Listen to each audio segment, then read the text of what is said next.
Hi, welcome to motivational trap series. గొప్పవారి విజయ కథలు మనకి చాలా స్ఫూర్తినిస్తాయి కదా. నిజానికి ఆ స్ఫూర్తి ఎక్కువ కాలం నిలవదు. ఎందుకంటే వారి యొక్క విజయ గాథల్లో ఉన్నటువంటి హైలైట్స్ని మాత్రమే మనం గమనిస్తాం. కానీ మనకి నిజంగా దారి చూపేది విజయ క్షణాలు కాదు, పరాజయ క్షణాలు. ఆ సందర్భంలో వాళ్ళు స్పందించినటువంటి తీరు, వాళ్ళు అప్లై చేసినటువంటి ఎనర్జీస్. సో ఈ సిరీస్ లో భాగంగా చిరంజీవి గారి గురించి, ఆయన యొక్క అద్భుతమైనటువంటి జర్నీ గురించి, 21వ శతాబ్దంలో యువత అర్థం చేసుకోవాల్సినటువంటి ఒక 3 పాయింట్ల గురించి చూడడం జరిగింది. ఎవరైనా మిస్ అయితే ఆ వీడియోని చూడొచ్చు.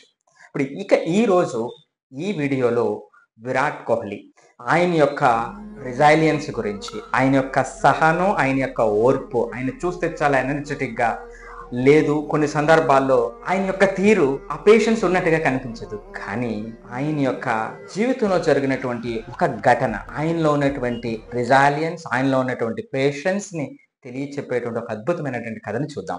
విరాట్ కోహ్లీ అనగానే మనకి వెంటనే గుర్తుకొచ్చేటువంటిది one of the greatest of all time cricketers అనేటువంటి అవార్డు ఆయన సొంతం. రెండవది fastest 10,000 runs, ODI runs just in 205 innings. అలాగే 2025కి 80 పైన ఇంటర్నేషనల్ సెంచరీస్. ఇలాగే ఎన్నో రికార్డులు క్రియేట్ చేశారు జస్ట్ 15 సంవత్సరాల ఎక్స్పీరియన్స్.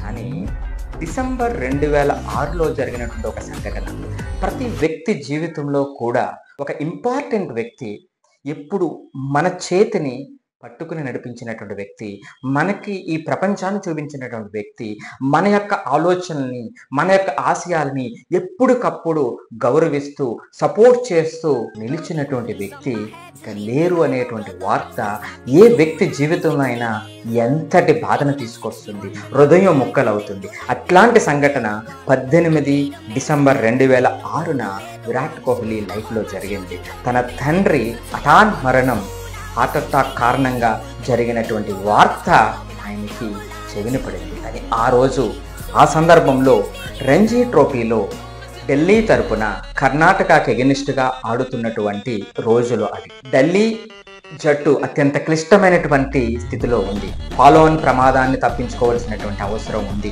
అటువంటి సందర్భంలో ఈ వార్త విన్న తర్వాత ఏ వ్యక్తికైనా సరే మనసు ముక్కలవుతుంది, ఒక్కసారిగా మనం నిర్జీవం అవుతాం. 18 సంవత్సరాల వయసులో విరాట్ కోహ్లీ ఆ వార్తను వినవలసి వచ్చింది. ఆ సందర్భంలో ఆయన ఆ బాధను దిగమింగుకొని, ఆ తండ్రి చూపినటువంటి దారి, ఆయన ఉన్నతమైనటువంటి స్థితిలో వెదగాలి, ఆ క్రికెట్ కెరియర్లో రారాజుగా వెలగాలి అనేటువంటి ఆయన ఆశయాన్ని గుర్తుకు తెచ్చుకొని, ఆ బాధను మింగుకొని, ఆ 18 సంవత్సరాల వయసులో ఆయన తీసుకున్నటువంటి నిర్ణయం నెక్స్ట్ డే క్రీజులో నిల్చోవటం. బ్యాట్ పట్టుకుని క్రీజులో నిల్చున్నారు ఆయన. ఆ సందర్భం, ఆ మనసు ఎట్లా ఉంటుంది? అయినప్పటికీ 18 సంవత్సరాల వయసులో ఆ మానసిక స్థైర్యాన్ని, మానసిక ధైర్యాన్ని తెచ్చుకొని 90 పరుగులు చేసి ఢిల్లీ ఫాలో అని ప్రమాదాన్ని తప్పించి ఫ్లైట్ ఎక్కారు.